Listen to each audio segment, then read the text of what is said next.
सभी को नमस्कार, सुप्रभात। और आगे अपन बात करते हैं रेडी। अरे भाई रेडी, तैयार हो? तैयार का मतलब है मेरा कि नोटबुक और पेन ले लिया। जैसा कि मैंने पहले ही कहा था, लास्ट टाइम क्लास में अपन बात कर चुके हैं कि नोट्स कंप्लीट होना चाहिए, तब तो अपने पढ़ने का कोई मतलब नहीं, तो कोई इश्यू नहीं है।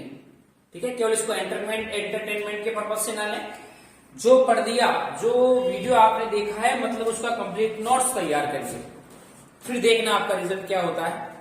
तो लास्ट टाइम अपन ने विश्व में राजस्थान की स्थिति को देखा, भारत में राजस्थान को स्थिति को देखा, राजस्थान के जिले अपन ने देखे हैं, राजस्थान के संभाग अपन पढ़ चुके हैं। तो इसी क्रम में अपन आगे बात करते हैं राजस्थान की कौन सी सीमा की बात करेंगे भाई? स्थलीय सीमा की। स्थलीय सीमा, राजस्थान की स्थलीय सीमा जो है, जिसको अपन बात करते हैं 5,920 किलोमीटर है। कितने किलोमीटर है भाई? राजस्थान की स्थलीय सीमा 5,920 किलोमीटर है। अब इसमें अगर राजस्थान की अगर अपन थोड़ा सा देखते हैं, राजस्थान का क्या लोकेशन है, क्या प्रोसेस है, तो स्थिति के आधार पर अपन बात करेंगे। तो यहीं पर अपन बात कर लेते हैं राजस्थान। अब राजस्थान को अगर अपन देखें तो राजस्थान की स्थिति भारत में एक कैसे राज्य की पड़ती है भाई? सीमावर्ती। सीमावर्ती यानी राजस्थान भारत की कौन सी सीमा पर स्थित है? स्थलीय सीमा पर। या अपन यूं कहें, भारत की अंतरराष्ट्रीय सीमा पर स्थित होने वाला राजस्थान भारत का एक सीमावर्ती राज्य है, जो बड़ा उत्तर पश्चिम में स्थित है भारत के। ठीक है, तो इसकी सीमा जो स्थलीय सीमा है उसके बारे में यदि अपन कहें तो ये वाली डायरेक्शन जो है, जिसपे आपको मिलेगा कौन सा देश मिलने वाला है भाई? पाकिस्तान। ठीक है, इस वाली डायरेक्शन में आपको देश मिलने वाला है जो कौन सा है? पाकिस्तान। इधर मैं चलूंगा तो यहां पर आपको देश मिलने वाला है, सॉरी राज्य कौन सा होगा? पंजाब। पंजाब के बाद ये यहां चलूंगा तो ये वाला राज्य होगा भाई कौन सा? हरियाणा। हरियाणा होने वाला है। इधर जाओगे आप तो यहां पर मिलने वाला है कौन सा? यूपी। यूपी के बाद इस वाले डायरेक्शन में यदि आप जाओगे तो यहां पर मिलने वाला है आपको कौन सा राज्य? मध्य प्रदेश। मध्य प्रदेश के बाद अगर मैं चलता हूं तो यहां पर आपको राज्य मिलता है भाई कौन सा मिलता है? गुजरात। ठीक है, तो यहीं से सबसे पहला क्वेश्चन आपका बनता है डायरेक्शन, दिशाओं से क्वेश्चन बनता है कि कौन सा देश, कौन सा राज्य राजस्थान के कौन सी ओर स्थित है, किस दिशा में पड़ता है। या फिर अपन यूं कहें कि उन देश या राज्यों से राजस्थान की स्थिति क्या है। तो अगर अपन सबसे पहले यहां से चलते हैं कि पाकिस्तान, पाकिस्तान के लिए आप कौन सी डायरेक्शन जाओगे? उत्तर पश्चिम। किस ओर स्थित है भाई? उत्तर पश्चिम। राजस्थान उत्तर पश्चिम में किसे स्पर्श करता है? पाकिस्तान को स्पर्श करता है। अब ये तो बात हो गई कि हाँ, जैसे पंजाब की देख लेते हैं कि पंजाब कौन सी दिशा में लगता है भाई? उत्तर दिशा में लगता है। उत्तर में कौन सा राज्य? पंजाब। हरियाणा कौन सी दिशा में लगता है भाई? उत्तर और पूर्व। उत्तर पूर्व में हरियाणा लगता है। यूपी की जाऊंगा तो यूपी कौन सी दिशा में लगा? पूर्व दिशा में यूपी स्पर्श करता है। मध्य प्रदेश के लिए अपन तो कौन सी दिशा हो गई? दक्षिण और पूर्व, दक्षिण पूर्व। इधर चलेंगे अपन गुजरात, तो गुजरात कौन सी दिशा में पड़ता है भाई? दक्षिण और पश्चिम। तो दक्षिण पश्चिम में राजस्थान किसे स्पर्श करता है? गुजरात को स्पर्श करता है। ये तो बात हुई राजस्थान से अन्य राज्यों की स्थिति। या अपन कहें कि पाकिस्तान कौन सी दिशा में, पंजाब कौन सी दिशा में, या राजस्थान के दक्षिण पूर्व में कौन सा राज्य लगता है? तो एमपी लगता है। अब अगले प्रोसेस में अपन यहां क्या करते हैं? अन्य राज्यों से राजस्थान की स्थिति को भी थोड़ा देख लेते हैं। तो जब पाकिस्तान उत्तर पश्चिम में पड़ता है तो उत्तर पश्चिम में यहां पर कौन सा देश आएगा भाई? पाकिस्तान। तो ठीक अपोजिट डायरेक्शन में क्या होगा? राजस्थान। तो यानी ये कौन सी दिशा हुई? दक्षिण और पूर्व। तो पाकिस्तान की कौन सी दिशा में राजस्थान है भाई? दक्षिण पूर्व में राजस्थान की स्थिति है। इधर अपन चलेंगे, राजस्थान के उत्तर में कौन सा राज्य है भाई? पंजाब। तो पंजाब से कौन सी दिशा में राजस्थान है? ठीक अपोजिट जाइए, कौन सी दिशा आएगी भाई? दक्षिण। दक्षिण दिशा में राजस्थान की स्थिति है। इधर अपन चलें, उत्तर पूर्व में हरियाणा है, तो हरियाणा से राजस्थान की स्थिति ठीक अपोजिट जाइए, दक्षिण और पश्चिम। तो ये दक्षिण पश्चिम में राजस्थान की स्थिति है। पूर्व में कौन सा राज्य है? यूपी। तो यूपी से राजस्थान की स्थिति ठीक अपोजिट कौन सी दिशा आ गई भाई? पश्चिम। पश्चिम में। इसके बाद दक्षिण पूर्व में राज्य कौन सा पड़ता है? मध्य प्रदेश।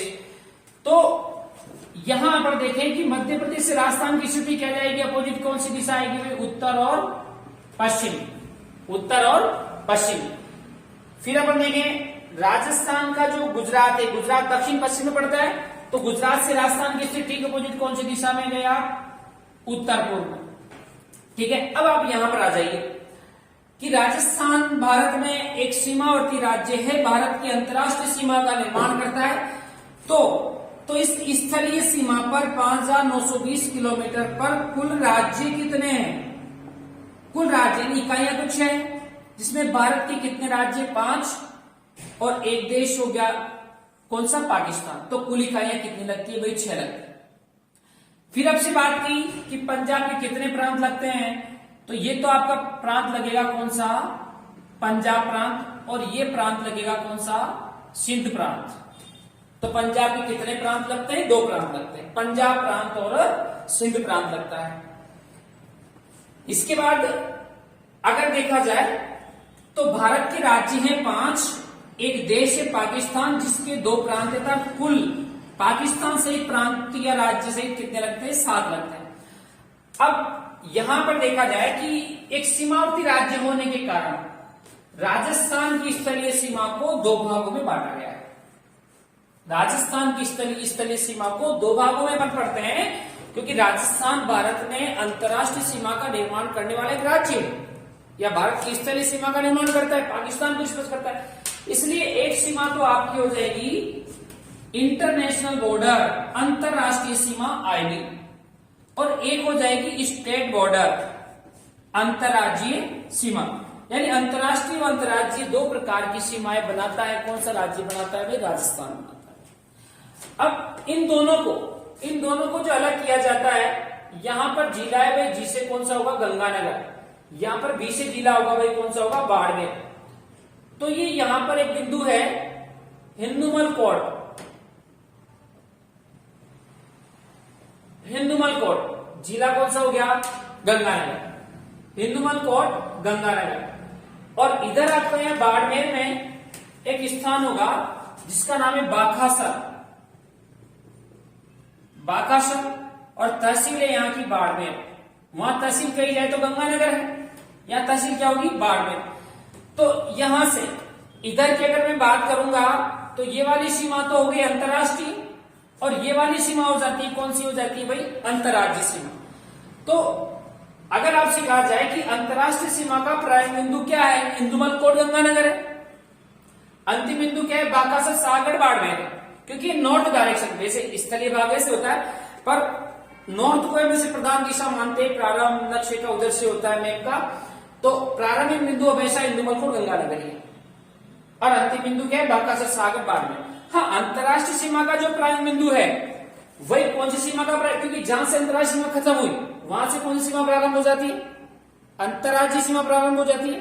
तो अभी तक ये तो पूछा जा चुका है अंतरराष्ट्रीय सीमा का प्रारंभिक व अंतिम बिंदु, लेकिन अगर आपसे ये पूछ ले कि अंतरराज्यीय सीमा का प्रारंभिक बिंदु क्या है, तब भी क्या होगा? हिंदुमल कोट गंगानगर, और अंतिम बिंदु क्या होगा?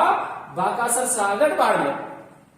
अपन इसकी किलोमीटर्स की बात करते हैं कि पाकिस्तान कितना लगता है भाई? 1070 किलोमीटर या 1037 किलोमीटर। एनसीईआरटी के अनुसार अगर ये दिया जाए तो 1037 ही लगाना है, अगर वो नहीं मिले तो फिर अपन 1070 वाली बात करेंगे। तो पाकिस्तान के साथ कितने किलोमीटर अंतरराज्यीय सीमा लगती है भाई? 1070 किलोमीटर। अब इसके बाद भारत के राज्य की बात करें, चूंकि अंतरराष्ट्रीय सीमा तो हो गई 1070 किलोमीटर, 1070 किलोमीटर। अब बची अंतरराज्यीय सीमा जो कितने किलोमीटर है? 4850, यानी 4850 किलोमीटर राजस्थान अंतरराज्यीय सीमा का निर्माण करता है, जिस पर भारत के कितने राज्य हैं? 5 राज्य। अब 5 में से कहूं कि राजस्थान किस राज्य के साथ न्यूनतम अंतरराज्यीय सीमा बनाता है भाई, तो कौन सा राज्य आएगा? पंजाब उत्तर दिशा में, जो कितने किलोमीटर बनाता है? 89 किलोमीटर अंतरराज्यीय सीमा का निर्माण करता है। सर्वाधिक अंतरराज्यीय सीमा का निर्माण कौन से राज्य के साथ करता है? मध्य प्रदेश के साथ, जो कितने किलोमीटर हैं? 1600 किलोमीटर। कितने किलोमीटर है? 1600 किलोमीटर अंतरराज्यीय सीमा बनाता है मध्य प्रदेश, तो सर्वाधिक हो गया मध्य प्रदेश।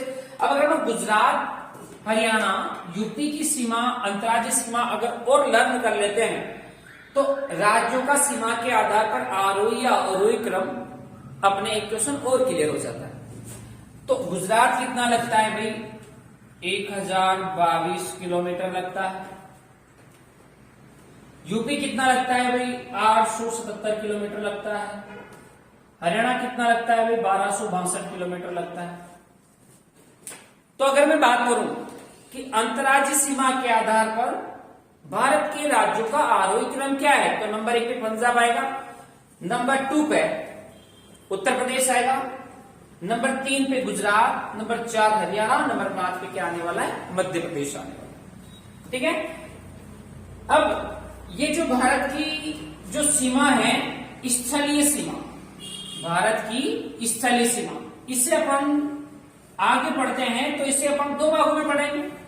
या तो अपन बात करेंगे अंतरराष्ट्रीय, या अपन बात करेंगे अंतरराज्यीय सीमा। तो चलो अपन नंबर 1 पे बात कर लेते हैं, अंतरराष्ट्रीय सीमा, इंटरनेशनल बॉर्डर। अंतरराष्ट्रीय सीमा,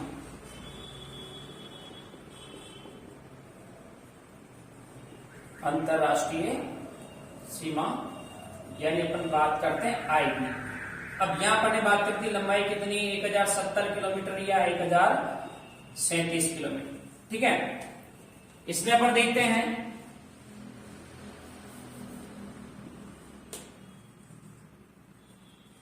ये आपकी अंतरराष्ट्रीय सीमा है। और अभी अपन ने बात करी इसका प्रारंभ बिंदु क्या है भाई? हिंदुमल कोट, हिंदुमल कोट, और जिला कौन सा होने वाला है? गंगानगर, हिंदुमल कोट, गंगानगर। और इसके बाद यहीं पर अंतिम बिंदु क्या होगा? बाड़मेर। बाड़मेर में कौन सा स्थान अपन ने जिक्र किया था? बाकासर, शाहगढ़, शाहगढ़ तहसील है, और बाड़मेर। तो यहां पर अपन ने तहसील जिक्र नहीं की, मतलब तहसील क्या है? गंगानगर ही है, गंगानगर, गंगानगर। ठीक है। फिर अपन इसमें देखते हैं, ये आपके इधर हो गया, कौन सा देश हो गया भाई? पाकिस्तान। कौन सी दिशा में? उत्तर और पश्चिम में। ठीक है। इधर आपका देश राज्य हो जाता है, कौन सा है? राजस्थान। कौन सी दिशा में? दक्षिण पूर्व। अब यहां पर बात कर लेते हैं राजस्थान के कितने जिले लगते हैं? 4 में बात करूंगा तो गंगानगर है, इसके बाद आएगा बीकानेर, बीकानेर के बाद आएगा जैसलमेर, जैसलमेर के बाद क्या आएगा भाई? क्या आने वाला है? बाड़मेर। तो गंगानगर, बीकानेर, जैसलमेर, बाड़मेर 4 जिले लगते हैं राजस्थान के। किसको लगते हैं? पाकिस्तान को। या यूं कहें अंतरराष्ट्रीय सीमा पर राजस्थान के कितने जिले हैं? 4। अब 4 में से अगर अपन में बात करें तो सर्वाधिक सीमा कौन सा जिला बनाता है? जैसलमेर। कितने किलोमीटर भाई? 464 किलोमीटर। तो सर्वाधिक अंतरराज्यीय सीमा बनाने वाला जिला कौन सा हो गया? जैसलमेर 464 किलोमीटर बनाता है। न्यूनतम कौन सा बनाता है भाई? बीकानेर, जो कितने किलोमीटर बनाता है? 168 किलोमीटर। न्यूनतम अंतरराष्ट्रीय सीमा का निर्माण करने वाला जिला कौन सा? बीकानेर, जो कितना बनाता है? 168 किलोमीटर। फिर अपन देखें इन दो का और याद रख लीजिए तो न्यूनतम हाईएस्ट हो जाएगा। ये बनाता है 210 किलोमीटर गंगानगर, और बाड़मेर बनाता है कितना? 228 किलोमीटर। तो अगर मैं आपसे कहूं कि पाकिस्तान की अंतरराष्ट्रीय सीमा पर या राजस्थान के, भारत की अंतरराष्ट्रीय सीमा पर राजस्थान के कितने जिले हैं? 4। गंगानगर, बीकानेर, जैसलमेर, बाड़मेर है। उनका एक सीमा की अंतरराष्ट्रीय सीमा के आधार पर आरोही क्रम बताइए। तो सबसे कम बीकानेर है, नंबर 2 पे गंगानगर, नंबर 3 पे बाड़मेर, नंबर 4 पे क्या आएगा भाई? जैसलमेर आएगा। फिर अपन कहें कि पाकिस्तान की यदि बात करें तो पाकिस्तान में कितने प्रांत लगते हैं? इधर तो लगेगा पंजाब प्रांत, और इधर लगेगा कौन सा प्रांत लगेगा भाई? सिंध प्रांत। पंजाब के 2 प्रांत लगते हैं, पंजाब प्रांत व सिंध प्रांत। पंजाब प्रांत की राजधानी क्या है भाई? लाहौर। सिंध प्रांत की राजधानी क्या है भाई? कराची। ठीक है। और राजस्थान की राजधानी आप जानते हो जो क्या है? जयपुर। अब यहां पर देखिए पंजाब प्रांत के कितने जिले लगते हैं? कितने जिले लगते हैं भाई? 3। सिंध प्रांत के कितने जिले लगेंगे? 6 जिले लगने वाले। तो यानी राजस्थान के तो टोटल 4 जिले थे। पाकिस्तान के कुल कितने जिले लगते हैं? तो 9 जिले पाकिस्तान के लगते हैं। अब पाकिस्तान के यहां जिलों की अगर बात करें तो जैसे सबसे पहला जिला होगा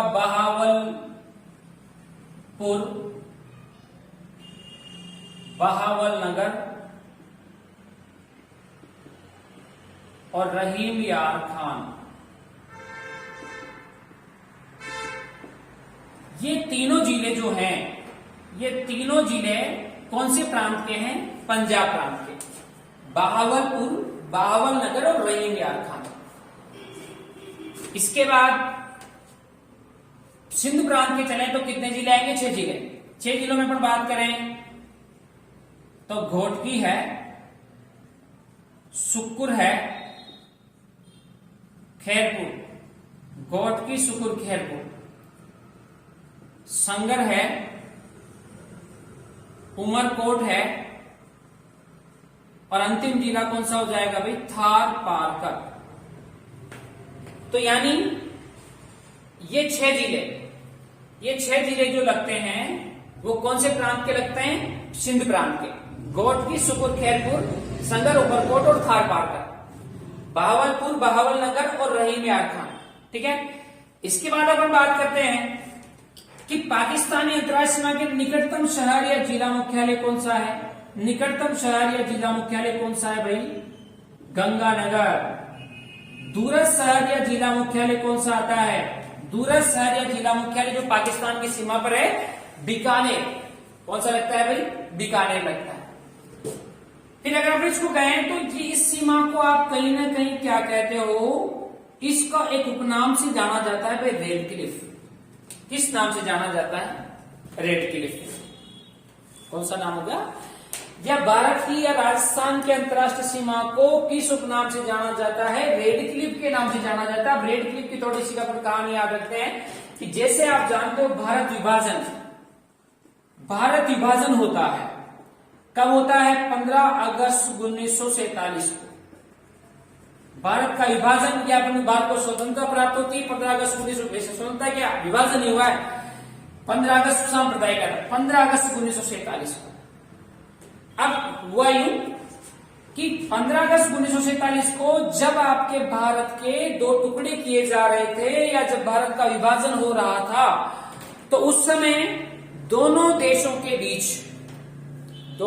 के बीच एक अंतर्राष्ट्रीय सीमा निर्धारित की जानी थी, जिसके लिए एक बॉर्डर कमीशन का गठन किया गया। बॉर्डर कमीशन बनाया और इस बॉर्डर कमीशन में कुल सदस्य आते हैं भाई, कितने आते हैं? 5 आते हैं। कितने आते हैं? 5। अब बॉर्डर कमीशन जो गठित किया उसके अध्यक्ष थे sir Cyril Radcliffe. Sir Cyril Radcliffe. ये तो क्या हो गए भाई? अध्यक्ष। इस बॉर्डर कमीशन के क्या हो गए? अध्यक्ष कौन थे? Sir Cyril Radcliffe. Sir Cyril Radcliffe को क्या किया गया? इस बॉर्डर कमीशन का अध्यक्ष बनाया गया, जिससे इसलिए इस बॉर्डर कमीशन को रेडक्लिफ आयोग के नाम से भी जाना जाता है। और इस रेडक्लिफ आयोग या सर सिरिल रेडक्लिफ की अध्यक्षता में जो भी सीमाएं निर्धारित के बाद भारत में बढ़ेंगे, तो जो बंग विभाजन हुआ था तो उसमें आप पूरी पाकिस्तान नाम से भी जाना जाता था। बंगाल के एक क्षेत्र को जिसे अपन बांग्लादेश कहते हैं, तो वहां पर भी एक सीमा निर्धारित की गई थी, वो भी बॉर्डर कमीशन ने करी थी, इसलिए उस सीमा को भी अपन क्या कहते हैं? रेड क्लिफ भी कहा गया था बीच में। अब इसमें कुछ सदस्य तो कांग्रेस के मिलाए गए और कुछ सदस्य मुस्लिम लीग से मिलाए गए। मुस्लिम लीग 2 सदस्य कांग्रेस के थे, 2 सदस्य किसके थे? मुस्लिम लीग के। तो जस्टिस मेहरचंद कांग्रेस से मिलाया जाने वाला था, जस्टिस मेहरचंद और एक तेज सिंह। जस्टिस मेहरचंद और तेज सिंह। और यहां पर था एक तो था दीन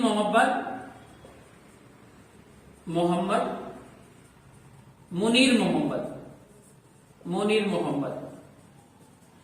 ये 2 सदस्य जो थे वो कौन सी लीग से? मुस्लिम लीग से मिलाए गए थे, और 2 सदस्य कांग्रेस से मिलाए गए थे, राज्य से सर सिरिल रेडक्लिफ। इस प्रकार कुल सदस्य कितने हो जाते हैं?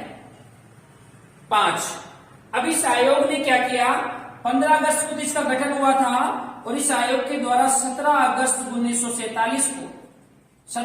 1947 को दोनों देशों के बीच एक अंतर्राष्ट्रीय सीमा निर्धारित की गई, जिसे अपन रेड क्लिफ के नाम से जानते हैं, भारत की अंतर्राष्ट्रीय सीमा कहलाती है, जो कि विश्व की सर्वाधिक कठिन या यूं कहें कि विश्व की सर्वाधिक खतरनाक अंतर्राष्ट्रीय सीमा है। क्योंकि आप जानते हो आए दिन सब स्ट्राइक होती है, आए दिन सैनिक मरते हैं।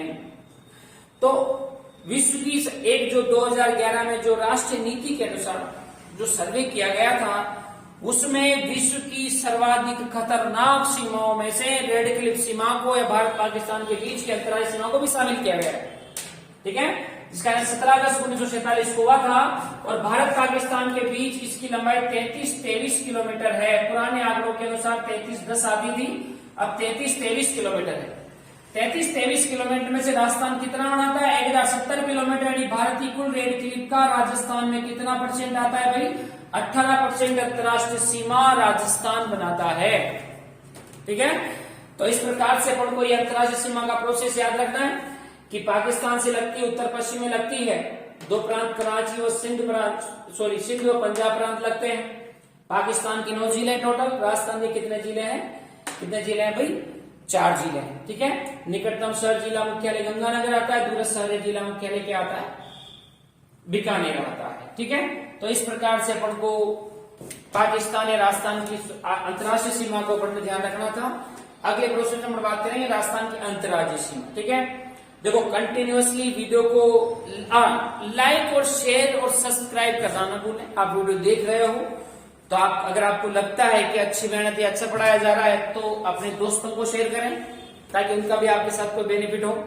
तीसरी बात, आप पढ़ रहे हो तो सब्सक्राइब जरूर करें, क्योंकि इसी चीज से आपके लिए और अच्छा प्रयास किया जाएगा और अच्छे तरीके से आपको पढ़ाया जाएगा। जितना आप लाइक और शेयर करोगे मैं उतना ही अच्छा पढ़ाऊंगा, तो इसलिए जितना अधिक हो जाए उतना लाइक और शेयर करें, अपने हर दोस्त तक ये वीडियो पहुंचाएं ताकि उसका भी बेनिफिट हो। कहीं जाने की जरूरत नहीं है आपको, जीके के लिए कहीं भी जाने की जरूरत नहीं। जब मैंने कह दिया कि आपका जीके बहुत ही बेहतरीन तरीके से मैं यहाँ पर कंप्लीट करवाने वाला हूँ, जो स्थायी रूप से आपको वीडियो के रूप में उपलब्ध रहेगा। एक नोट्स बना लीजिए, आने वाला कोई सा भी कंपटीशन दे, एक जिद लेकर के पीछे बढ़ जाइए कि होना ही चाहिए। और जब आदमी किसी की जिद कर लेता है, तो जैसे छोटा बच्चा अगर जिद कर लिया, उसे टॉफी चाहिए तो चाहिए, इसे बने कितने डांट खानी पड़े, तो इसलिए उसी प्रकार से जिद्दी बन जाइए, बालक की तरह जिद करना सीख गई पढ़ाई के प्रति। डेली कंटिन्यूअसली तरीके से पढ़ें और डेफिनेट रूप से आने वाले एग्जाम का एक टारगेट और लक्ष्य बना करके चलें और डेफिनेट सफलता प्राप्त करें।